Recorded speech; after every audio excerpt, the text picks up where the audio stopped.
You. Happy to help. Well, we're live, so happy to help everyone. So thank you all for coming today. We got a great show. We've got our fabulous threesome here with Dave, Catherine, and Charles. And it's a good opportunity to get to know them live and hopefully get to know them after the show if there's something that they can work with you on to help you. So to start the show again, the word of the day is confidence. Dave, why don't you start the show off and first take? Okay, well, I will start with definition. I went straight to the definition. I did some, I won't say deep soul searching because that's not my style, but I did do some research beforehand. And it really came back to the definition is the feeling or belief that one can rely on someone or something, a firm trust. And frankly, that got me thinking that confidence isn't something that we're born with. You can't have trust outright with or in yourself, and self-confidence in particular is where I wanted to go. And I thought of you, Catherine, and the thinking that we talk about the energy we're putting out and the energy we're receiving is being reflected back upon us from others. And it's how we build that over time, that positive energy through preparation, through practice, through positive vibes being sent. I don't want to quote Donald Sutherland with their negative waves or anything, but how we are perceiving the world around us positively, and then through practice we can get that confidence in ourselves. We can get that trust in others and ourselves and move forward strongly. Okay, well, that's a wonderful start. Thank you, Dave. And moving to Catherine. I love what you were talking about there, Dave, because I think it's very much about vibration and what we're broadcasting. And I love that you mentioned also over time, because now at my tender young age, I view it, I think about it a little bit differently than I might have, before. I know when I was growing up and playing sports, I was very confident in my ability, right? And then we get into situations where we kind of get knocked down a little bit, and then we kind of lose from time to time, I think. And now I really believe that it's very much about how we choose to talk to ourselves Mhm. and the and how we choose to set up our environment, the people that we choose to collaborate with, the people that we choose to spend time with. Our environment, I think, is a big part of it as well. And that brings me to choice. And I think often sometimes we feel that we're in an untoward or disadvantaged position. And I think that when we have the confidence to take a step to help get ourselves out of it, right? And be willing to take a hand up from time to time, I think that makes a huge difference. I think it's very much about choice and how we choose to treat ourselves every day. Absolutely. Thank you, Catherine. Charles. Yeah, I just want to make sure you can hear me okay. Absolutely. Okay, thank you. So great to see everybody again. And I think confidence is not a feeling that we reach out to. I think a lot of people think that sometimes confidence is a feeling, I feel confident or I don't feel confident. And I don't think that confidence is about finding confidence. I think that confidence is about creating a space that you can operate from. It's like a natural state of being where you're acting from a stand that you've taken, not from your personality or your past. And out of that, you create context, not operate out of a feeling. And I think that lots of people say, well, I don't feel confident, but they can look at, uh, well, you have to kind of feel the fear and do it anyway. If you're about to speak on stage to 1,000 people and you suddenly have a experience of lack of confidence, you still need to speak on stage at the designated time. And what drives people forward to successfully speak on stage is taking a stand that they're still going to do it, and they're going to do a good job delivering whatever talk they're talking or they're delivering. And what people, even though they may not feel confident, what people will experience is confidence, and therefore confidence is a context, it's not a feeling. Great insight and very good perspective. Well, we've got Harvey joining us. Always great to see Harvey. Harvey has the franchise show. I follow Harvey and so proud of Harvey. I had the opportunity and privilege of starting out about 50 shows here with Harvey, and then transitioned and did everything I could to support him on his show. Actually, we'll be talking next week. So thank you, Harvey. And if you get a chance, check out Harvey's profile and his show and everything he's doing. He's just doing phenomenal. Charles says what I was going to say, but says it always better. Be sure to say hi and tell us from where you're watching. Stay positive, good vibes only, for sure.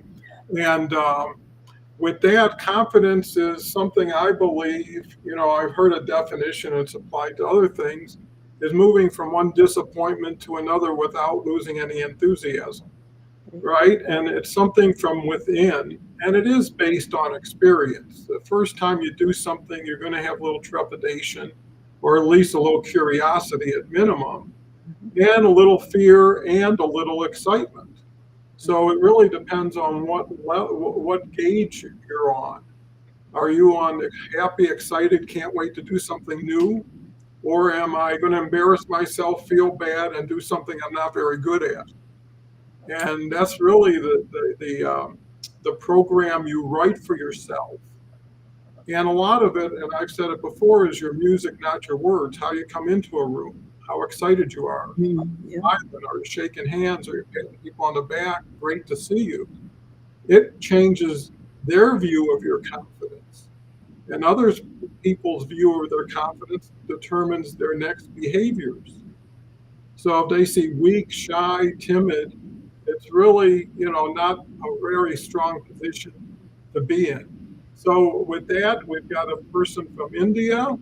We're all around the world. And here's Meryl. Meryl, I've been trading some messages with. We're on the same carousel as Leslie. Meryl's very active. I checked Meryl out. Greetings from New Jersey. Many thanks for connecting with me, and I'm honored to be connected with you. It's only the beginning, Meryl. Confidence is with us. So here's another gentleman. Thank you for being here and sharing who you are. And moving on to Dave. Yeah, that's great. We're getting folks joining us so much, and hope they're getting something out of this and learning, as I always do. I think, build a little bit on what Catherine and Charles said. I think, Catherine, as we start something like a sport or a public speaking or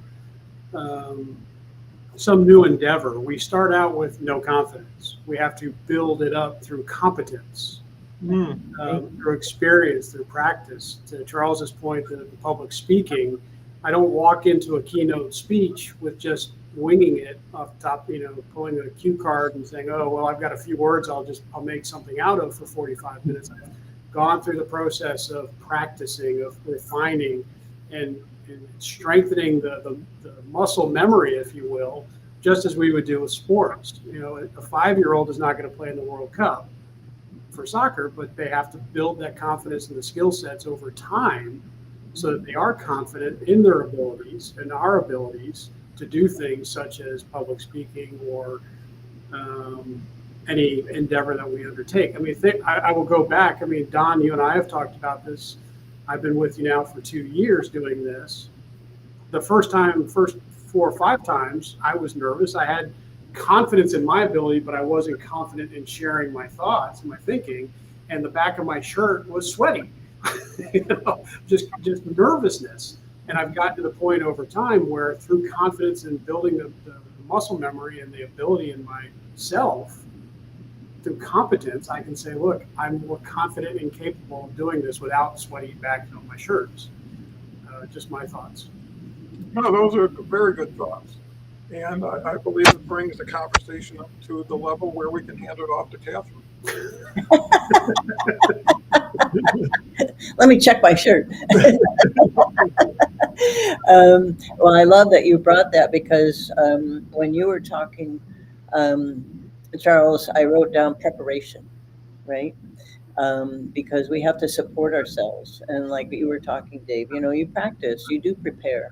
And the more you do it, the more confident you become, and also the more you discover. And the other thing that comes to mind is I'm always such an advocate for self-care. And going back to the foundation, if we don't support ourselves, it's difficult to be confident moving out to engage with other people. Good points. Very good points. Charles? Yeah, absolutely. And I think, when I was younger, I had this concept called the confidence theory. And the confidence theory was projecting yourself forth to that point where you've accomplished the preparation or you've accomplished many things. And out of that accomplishment, that you have achieved a certain level of confidence in yourself, so that you feel that you actually can go forward and do certain things that maybe beforehand you felt that you couldn't do. And the idea of the confidence theory, I actually wrote this up as a theory when I was in university, but the idea of the confidence theory was projecting yourself forward to that point where you actually have all that experience, you have all that preparation, and then pulling it into the present tense and operating as if you have it now, not waiting for when you get it in the future. And I guess in a way that's a little bit like taking a stand that you're confident, but confident, not confidence that has you cocky, but confidence that still has you humble, and with a certain air of humility. And that was what my confidence theory was: pulling into the present tense what you think you're going to achieve in the future. Why not start with that now? Why wait till you necessarily have to have all that extra experience? Great distinction, and it makes me want to think about that confidence is built. It's not just uh, formalized, right? So you're acquiring confidence. When they say a wall of confidence, it's one brick at a time. Once you're successful at something, it lends itself to confirmation and validation. Or once a lot of people you value their opinion share something about you that brings confidence to you, that's another brick in the wall. So if you look at a growth situation and a construction uh, situation, it's about finding those building blocks to say, what would it take to make me feel more confident when I'm feeling less confident? And the other distinction is, are you dealing with reality or fear? Are you dealing with something pragmatic that you can measure, you can understand? I mean, if you said, I'll be confident when I run a 5-minute mile, right? At least you have something when you reach that point to say, this justifies it. Or when I get my certificate, I can be confident that I can practice whatever field it is that I've been confirmed in. So I think it's really being proactive and searching to build confidence, because that affects everything, everything you say, everything you do. And then people expect confidence from you, which makes it easier because it's something that's anticipated. We've got quite a few comments. Errol says good morning to everybody. And Charles welcomes Mr. In line with the four of us welcoming you. Merrill says, Super Point Dave Snell with Joey Himmelfarb often uses sports athletes and the nature of their repetitive practice as a prime example of what you just shared. And I think confidence is tuning into shows like this, participating in shows like this. I mean, again, being proactive. And then another LinkedIn user says, Charles's projection is quite similar to visualization, isn't it? I would think so. And having a vision really does help your confidence. Dave. Yeah, a couple of thoughts there. Appreciate Merrill's response there. It's absolutely about practice. And repetitive, repetition getting through it.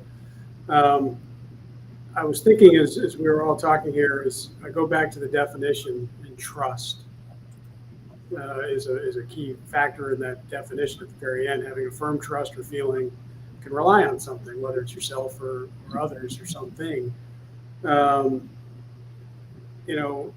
often watched leaders in the military, obviously through my most of my career there. You could tell who was confident and who was not by how much they wanted to control the outcome of what was happening around them, whether they got into the weeds of every step of a process or if they had confidence and trust in the people beneath them to do the work that they had to get done. And, go back to Catherine's point, it changes over time.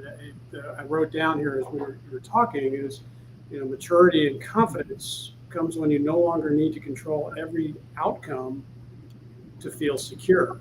And that's where you know that you can trust what's happened around you to say, I know that my people or the people around me are there to do what and have done what they've said they would do, or they've held my confidence and they've held my trust to keep something secure, whether it's a personal, medical history or something, or my ability to know that they're going to be there on the right side when I'm going down the left side in soccer, for example. But when you know that you don't have to try to control the outcome, that's when maturity is taken over in confidence. Good point. Very, very, very good point. Catherine?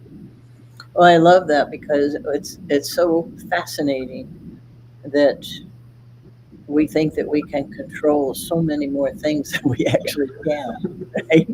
So many hours in the day. I know.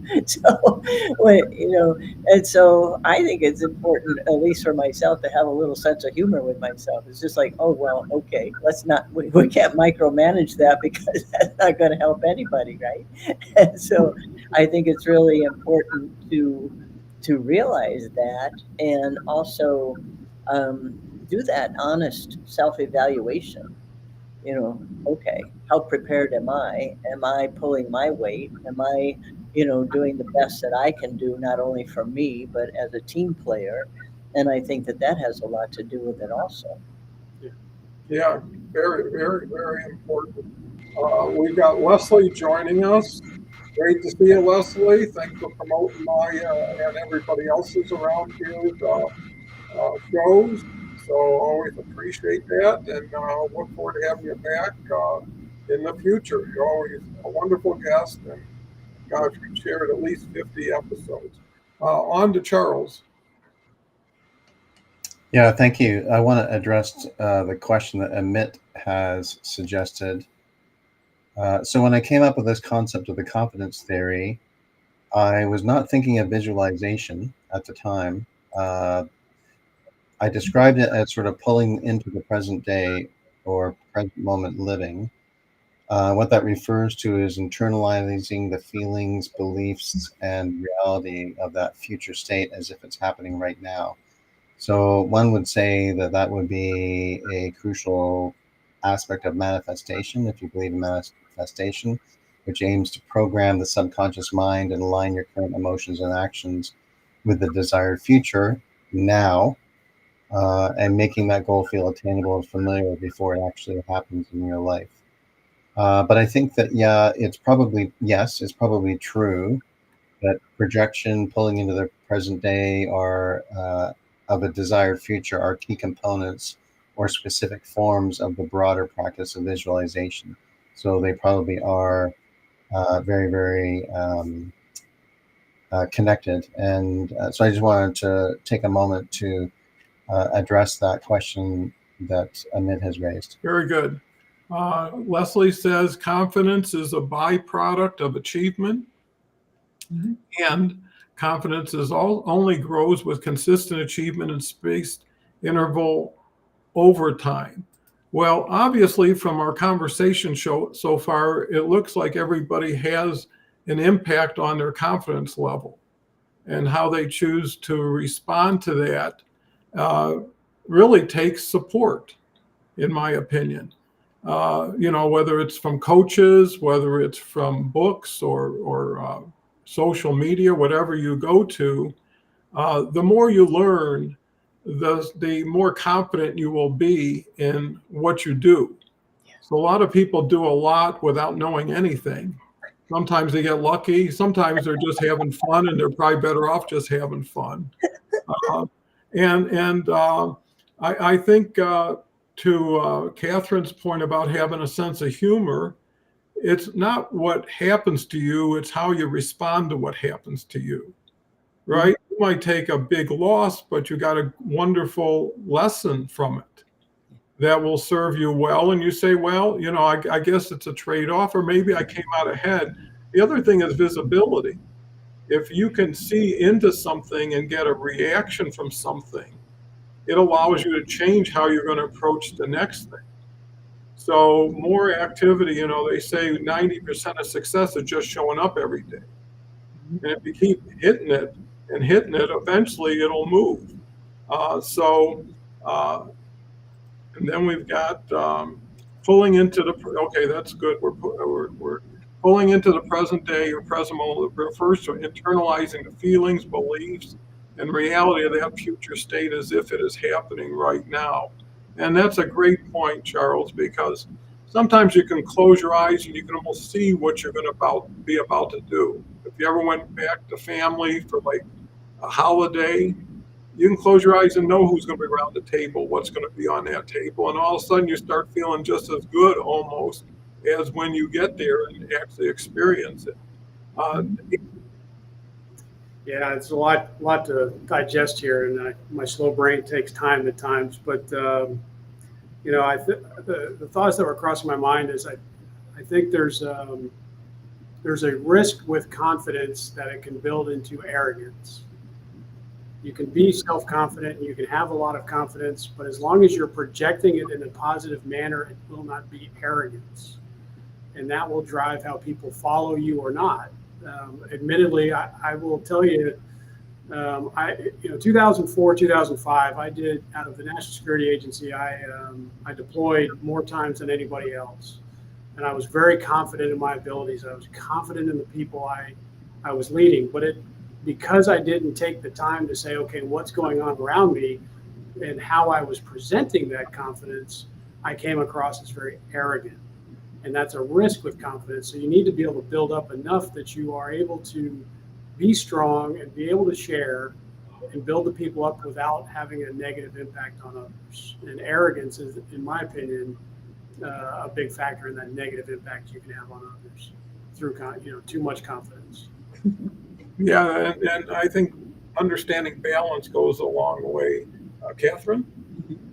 I think learning discernment is part of the equation also in response to what you were talking about, Dave, because there are an awful lot of self-proclaimed experts out there, as Don had mentioned, and it's so important to sift through what we want to allow ourselves to ingest, so to speak, mentally, right? That ultimate mind diet, what you choose to think, what you choose to listen to, what you choose to feed your mind, makes a huge difference, I believe. And what you are also talking about, Don, I believe that, the clarity reveals itself through taking the actions, because you can, prepare a bit by thinking about different scenarios, though sometimes it's when you actually do it that you get information that you didn't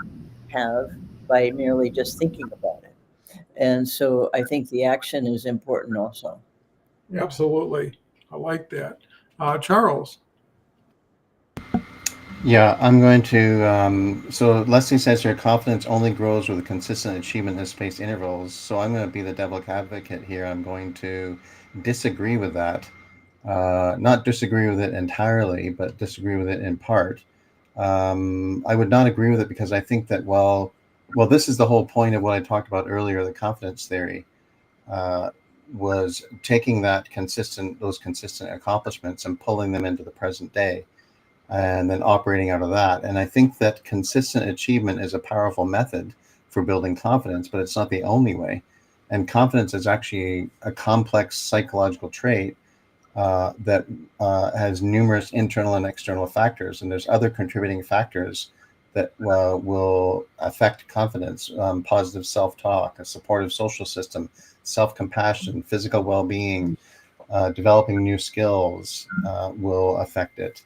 Learning from failure, but one would argue that learning from failure is about consistent or inconsistent action and learning from that. Mindset and adopting a growth mindset will definitely impact one's confidence as well. Modeling and mirroring, so looking at how other people operate and observing others who are capable and are confident, and then looking at how that enhances one's own self-efficacy and belief in their own abilities. And there's all sorts of varied experiences that will contribute to confidence. And so I think that was the whole point behind why I came up with this concept of the confidence theory at the time, because I was sort of projecting myself forward, seeing those consistent accomplishments, and then pulling that into the present day and operating confident now. That's another variation of achieving confidence. Okay, that's great. It's nice to have a wide spectrum of what confidence is, because it is something to everybody a little differently, and it should be, because everybody's looking to improve in different ways. Leslie says that is visualization, lots of different labels for the same thing. Sure is. And, basically, when I look at confidence and continue to look at it through not only what I see and have seen, but what you're saying today, is that one has to look at, most of the time when you think of confidence, you're thinking about some relationship to strength, right? I'm stronger, bigger, better, whatever. But how much of it applies to well-being? You can do really well, be confident, and not feel good afterwards for whatever element it is. So it depends on what is someone's intention, in their confidence level, and what are their priorities. And that's why it's so different to so many people. Dave? Yeah, I was writing some notes here just as you were talking to Charles. If I'm understanding this correctly, with consistent achievement, in your comments, Charles, correct me if I'm wrong, but I take this as a way of, and I've got 2 points here. Learning from failure to help grow confidence is reflective of those around us, and how we frame the failure can be confidence building. Because nobody's gonna, if somebody never fails, they'll never really truly know what they can accomplish. They'll get arrogant, if you will, because they feel they're invulnerable. Am I reading that right, Charles, to a degree? I think so, yes. And the second point, Leslie has another comment up here, that arrogance comes when we pretend to know more than we do. I don't want to pile on Leslie after Charles disagreed with her, but I have to disagree a little bit. and yet I have to disagree with her a little bit. And I go back to the story I just told about my deployment time and my arrogance that I was conveying.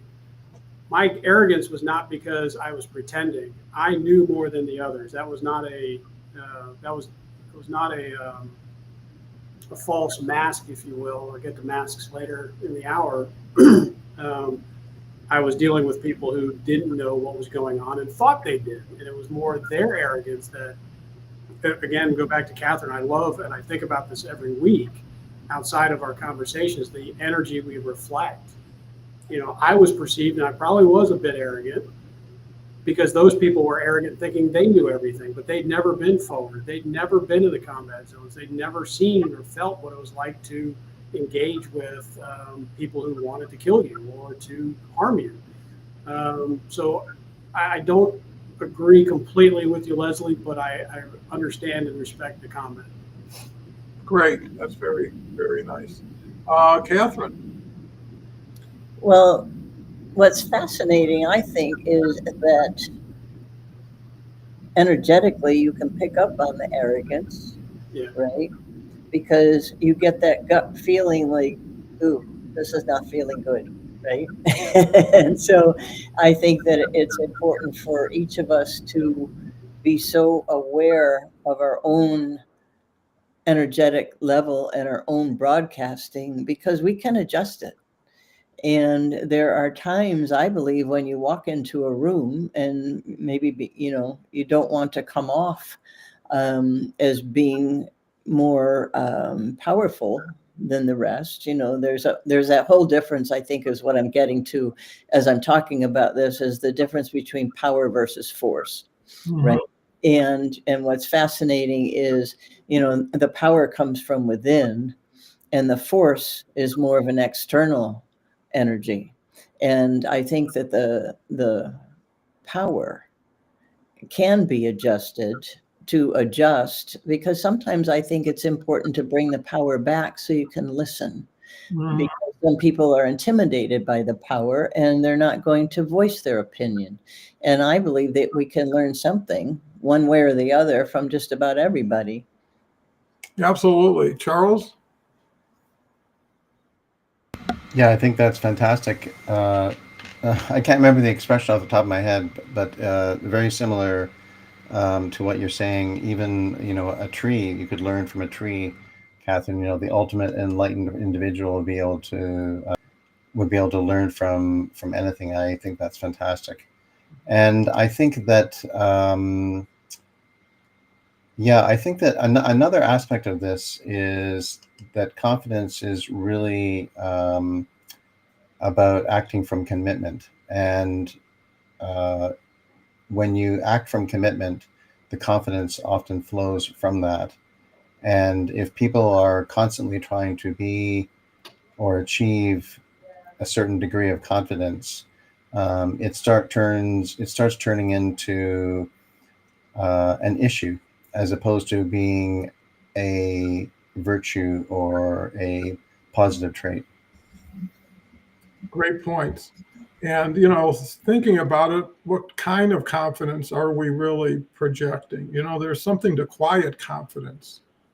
A lot of people equate confidence with bravado, like outrageous, or they can do things because they don't really need to care what people think, because they know how much they're loved and appreciated, possibly, maybe not.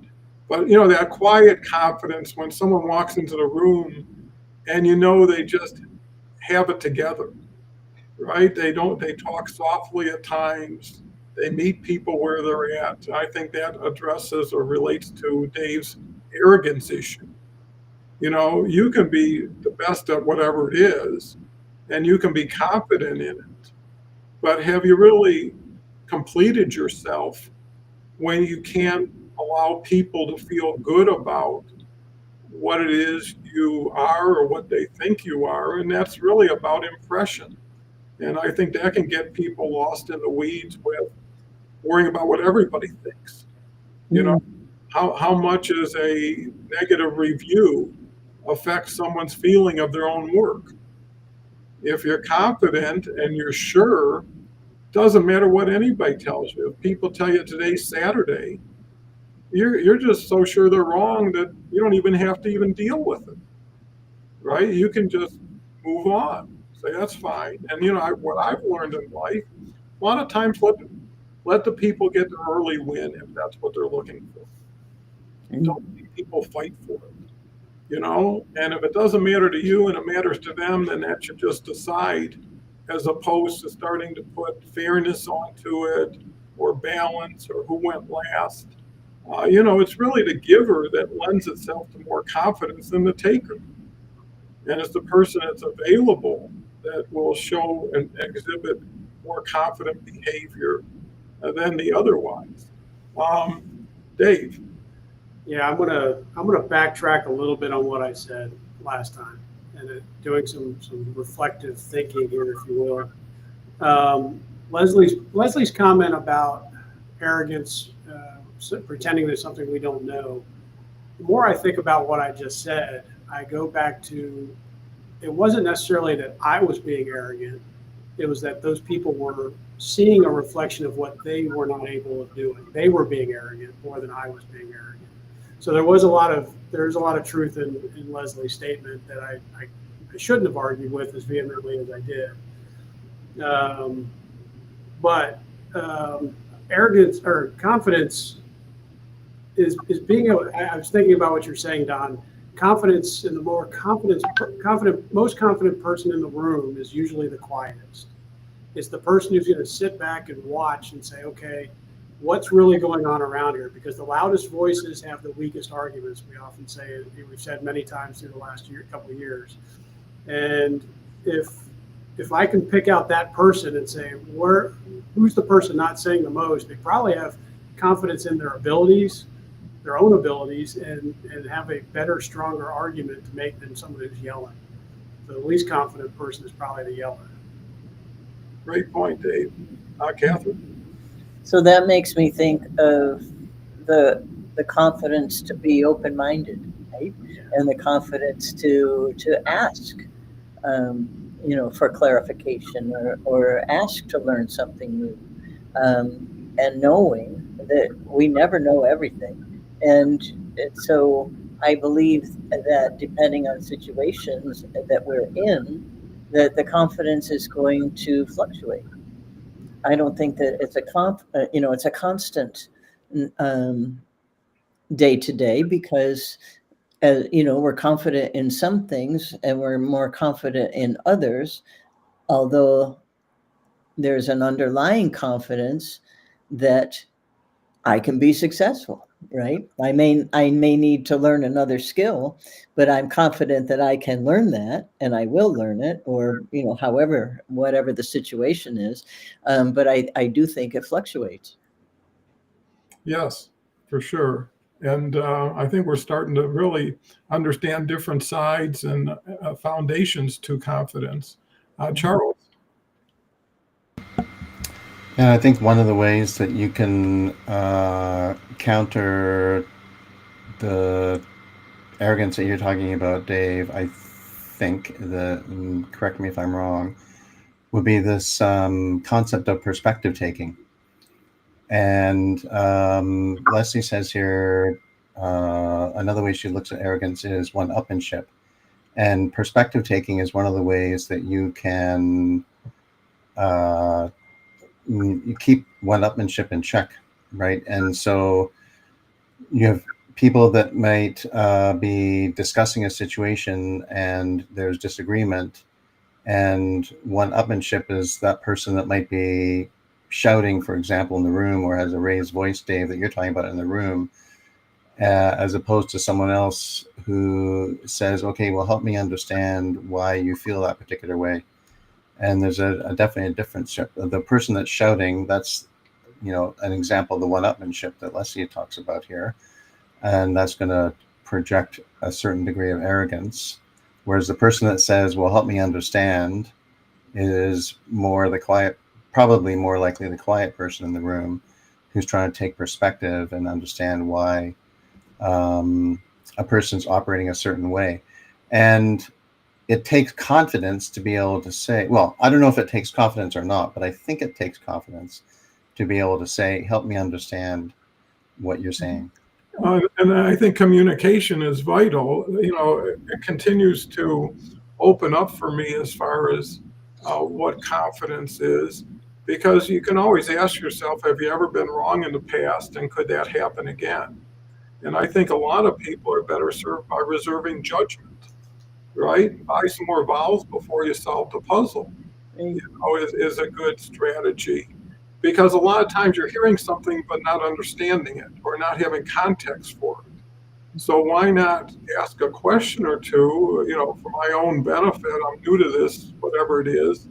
Can you kind of share a little bit more to bring me up to scratch, which would then empower them based on your need for their advice and how you value them, as opposed to, I got to figure it out, here's what you do, and here's what you do next, versus that's interesting. And then sometimes you're not qualified, even if you believe you're right. And sometimes no one wants to hear what you have to say either. So you almost have to wait for permission. They say you can't sell anybody anything they haven't already asked you in advance about, right? If someone says, I'm looking for tires, well, then if you're selling them or know somebody, that's an intro. But you just don't say, I got a deal on tires, time to buy tires, right? And it's also about the ability not to have to do things. How many people are in situations where they are just supremely confident they can overpower the situation, but don't want the trouble, don't want to create the harm in some ways. And it's harder to walk away from a fight than it is to engage in it. So I think there's a level where you say, I don't need to prove anything to anybody anymore. Whether they like it or not, whether it's right or wrong, it's what I want to do based on where I'm at and what I've done. And sometimes people just need to learn on their own. You can tell them it's bad, but until they actually feel it, they're not going to really understand it. And all of a sudden, you took the responsibility of depriving of something. Right? If you go to that restaurant, it's really bad food, you're going to get sick. I wouldn't do it. It's really hard to go to that restaurant the same way anymore. So I think it's just check yourself at the door and wonder, where can I bring more value in the time I have with whoever I'm with, whether it's an individual, a group, or even myself. Where am I investing? Dave. Yeah, just a quick point. Charles's comment had me writing a note. I think it does take confidence to say, did I understand that correctly? Did I let me understand, or how can we work together? Because it's showing that you're confident, you're trusting your knowledge that you don't know everything, that you need to learn more. You're open to other perspectives, other experiences. So to my answer to your question, I think you kind of put it in a question. I think there, Charles, was yes. I think it is confidence to be able to ask somebody, can I understand this, or open the door for them to convey an alternate perspective. Great. We've got Meryl had a couple comments. Confidence with browse sounds like arrogance to me, Don. Thanks for your value and highly appreciated service to the country today. I echo that. Lisa is here. Thank you, Lisa. Always great to see you. Wonderful individual. And again, this is a terrific opportunity to network with the people over on the stage, as well as everybody that's in the audience. We already have shown like-mindedness and just being here together. So I encourage that. Catherine. Oh, I love what you were talking about, Dave, because it brought me back to when we were initially talking about competence. And I believe it takes confidence to set boundaries for ourselves, because not everyone really is competent. And it reminds me of, oh my gosh, I don't know how many years ago it was. I couldn't help myself. I did this whole little spoof on inept insurance, right? So sometimes you just have to have some inept insurance for yourself. I think that's so right. And when you can bring humor to it and be humble and modest, that even goes a lot further. Charles? What's the premium on an inept insurance, Catherine? It's priceless, Charles. Okay. Yeah, very, very good. That's great.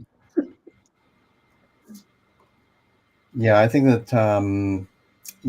the other aspect is to look at is, what is an individual's self-expression, and is the environment picking up that sense of confidence, or are they picking up that sense of arrogance? And there can be a fine line. If people are too confident, it can come across as arrogance, and then that will be an individual's self-expression if they're not careful. Well, I think along that point, there's a difference between absolute confidence and specialized confidence. Like, everybody can know you for a certain trait that says, boy, she or he is just great at this. They're so confident. But when it comes to cooking, or when it comes to fishing, or whatever the topic is, they're just totally worthless, And I think having that balance and not really caring what your position is today. Did my confidence go up or down? You know, it's really, how does it serve me in the situations I'm in? You know, you don't really, a lot of people say lead with confidence. I think it's more carry confidence with you, you know, because if you keep leading, you keep proving, you know, and I guess you got to ask yourself, am I selling or am I buying? And to the point where people never stop talking, right? Because they think what they have to say is important, or they're insecure and they think they need to say so much more, even at the expense of someone else's time or interest. And that's where, you know, the phrase be interested, not interesting, you know, and if you can become more interested in other people, they'll value you because most people don't. If you compliment somebody, most people don't. I mean, ask yourself today, how many people are going to come up to you and say something to you that's a compliment? Depends on who you see and how many people you see, maybe, but ultimately not that many. And then if you separate it by sincere compliment, you know, with a little background to it, you know, here's why I'm so proud of you because of what you did, blah, blah, blah. That goes a long way, you know. I mean, why not pave the road before you put your car on it? And you'll find yourself to have easier access and a better ride. We've got Eni here. Great name. Thanks for the invite.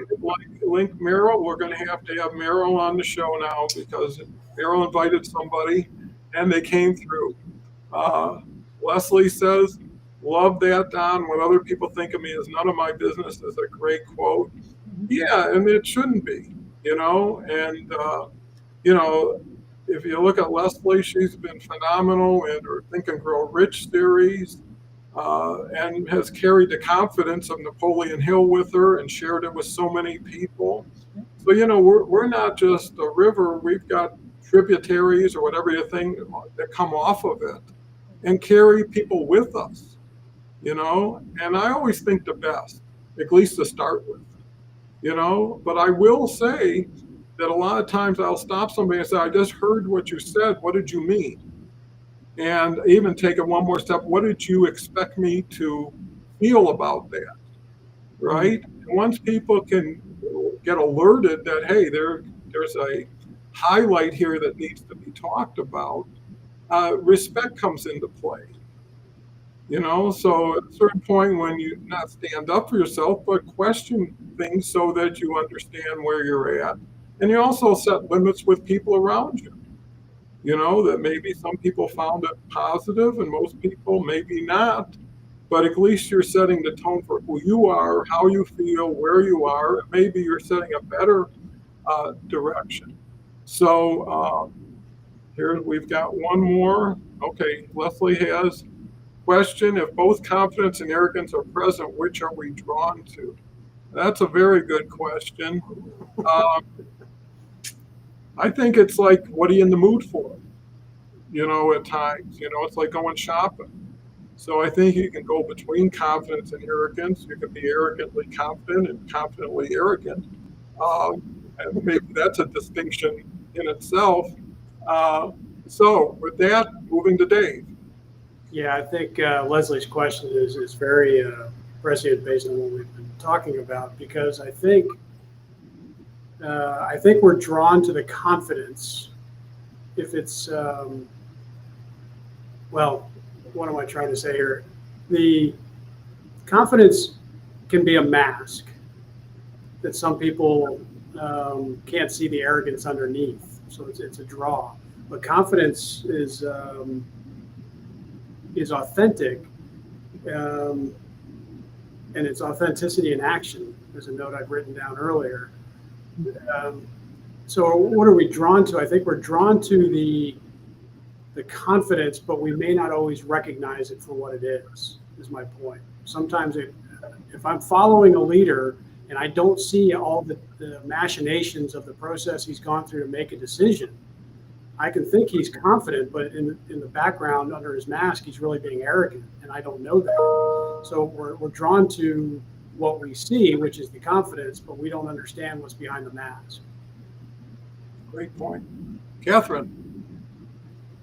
I think that sometimes we would feel what's behind the mask before we could actually maybe even articulate it to ourselves to interpret it, right? But we would, I think we would have that feeling. And you made me laugh, Don, when you were talking about people being confidently arrogant, right? Because that's pretty easy to spot, right? And so I am going to sign off for now. It's been wonderful to be with all of you. I have to leave a little bit early, but it's just delightful to be here with you and everybody in the audience. So thank you for this. Well, you're the picture of confidence for all of us to model, Catherine. So I'm more confident in everything you do with everybody you do it with today. Thank you. Great to have you. Charles? Yeah, in responding to Leslie's question about confidence and arrogance and which one are we drawn to, I think that in general, people are repelled by arrogance and are attracted by confidence if the right context is there for each element of it.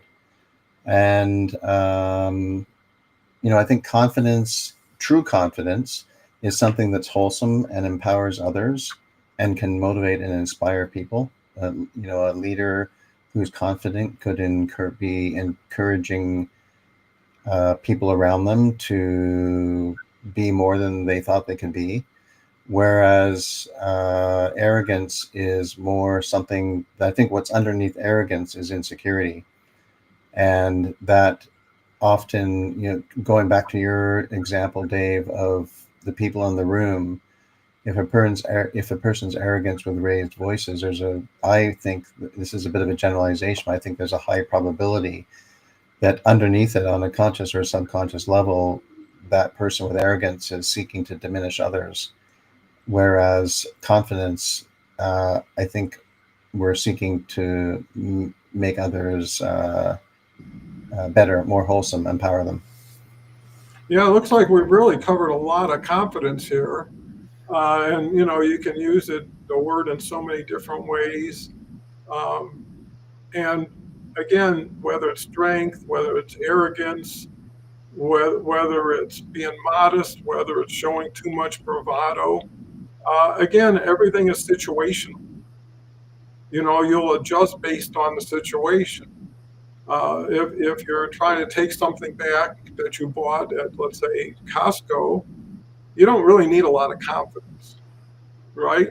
Because you have confidence in their policy and their strategy, and you know that just doesn't happen at the refund line.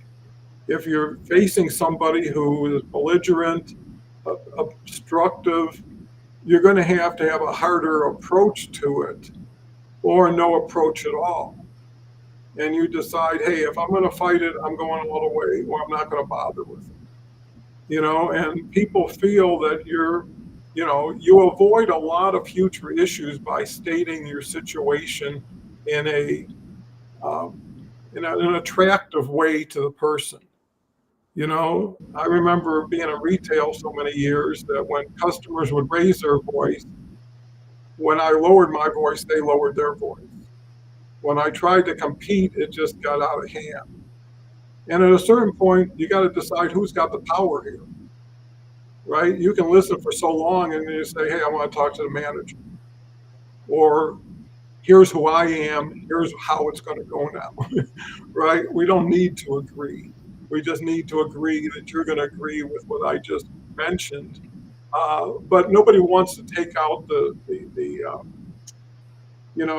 big stick if you don't have to. And you'd love to have people feel it was them who decided the outcome of what you were hoping for, right? Because now you've got a win-win situation instead of I got what I wanted, forget about them, which just lends yourself to being less confident. And I think that's one of the squirrely things to confidence. A lot of people cheat, right? A lot of people put on a false bravado. A lot of people have false credentials. A lot of people have this. And it's fascinating how many people you meet that you thought were something or somebody and turned out to be not anything like it was. right? And that just lends itself to more patience, more reserving of judgment. Is don't make anybody a hero or a zero just on first impression. And there's no need to have to be the first to guess.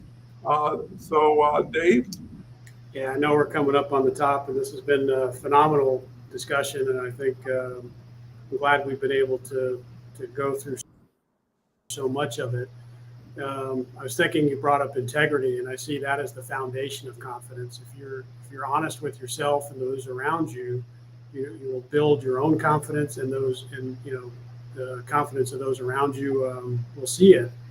If they don't trust you, and go back to that, the firm definition of firmly trusting somebody or something. If there's no integrity behind it, then it's a crumbling wall, if you will. To your metaphor earlier about building bricks, a wall of bricks rather. So I struggled with this word when you first put it up, because the word confidence has been in so many of our conversations, or my conversations, and with you, Don, I expressed my lack of confidence in a lot of things that I'm doing this past year. So it's been very cathartic, if you will, to talk about it and to see what it is that builds confidence and how we engage in these things. An hour before we started, I had a conversation with a public speaking coach about I have a confidence issue when it comes to public speaking and my message. So it's very, very timely that we had this discussion. I appreciate the word of the day today very much. And lastly, I'll say this is one of those confidence issues where Merrill thanks me for my service. It's one of those things where, Don, you had mentioned, getting compliments from people, and having the confidence in yourself to accept those compliments is very important as well. And I have struggled with receiving compliments on my service, because I know there's so many of us who do. And service isn't just about the military. Service is to your neighbor, to your community, and everybody does some sort of service to somebody else every day. And I just think I had too much fun in the military to call it service. So I just leave it at that. Well, that's great. And just accepting what you believe is half of the battle itself. It's the people who won't allow a new thought to come in, who the first stone that gets thrown just blows through their doors and windows. And I think it's about knowing everything's a work in progress. Everything is what it was to where it is to where it could be. And it gives you opportunity. That's the beauty of it. No matter where you are in the journey, there's an opportunity to get better, and tools and people to help you. Charles. Yeah, I had a thought that I was going to say in response to what you said, Dave, and it's drifted away on me. But it had to do with sort of the underlying tone of confidence and the underlying tone of arrogance, and knowing when to pull back. And I think that takes a certain degree of confidence and humility as well, to be able to recognize when is the need to pull back, and that, again, it's a little bit like the perspective taking. It takes some confidence to be able to say to somebody, help me understand your side, or what I think I'm hearing is ABC, and knowing when to be able to open those ears and be listening. Well, this has been a great conversation. I agree, Dave, that the word confidence elicits a lot from everybody, and also is about what is the threshold that you hope for to have a confident spirit, right? Sometimes you don't get to the top, but you get better than what you thought you would get. And that gives you confidence. And then who are you playing against or with that makes you want to be so confident all the time? And it's the battles you don't fight that prepare you for the battles that do fight. And, being pragmatic, knowing that I can only do so much here with this person. And what can I do that will make a difference now and a little bit into the future? And allow them to start building confidence. And, a lot of times people don't know until they hear something. You know, if you got a haircut and all of a sudden says, boy, that's the best haircut I ever saw you have, you're going to make a note of that. Even though that could have been a poll of one that didn't have any application to the universe out there. But everybody, you know, even if it's just close, it's a good thing to do is share something positive about the person that you really do feel or see. And I think that motivates those individuals to keep going, right? You may not get there and you may not be where you want, but the game ain't done. And there's people who will be there for you. And I think not being or doing it alone goes a distance also. Well, with that said, looks like we covered the hour and did it very well, in my opinion. I want to thank Dave and Charles and Catherine, along with this wonderful group of participants. I haven't seen these many comments in very long. I love that Leslie's so passionate and involved and proficient. And we all love Leslie and all these wonderful people, Lisa, and especially Mira, who's brought a guest with him today, and proving to be a good collaborator on LinkedIn. So with that. And just, Donald, for avoidance of doubt, I want Leslie to know that we have huge respect for her, right? She's a huge foundation in the community, and yeah, we have huge respect for Leslie. For sure. And we say that with full confidence and sincerity. Yeah, absolutely. Without question. We love Leslie.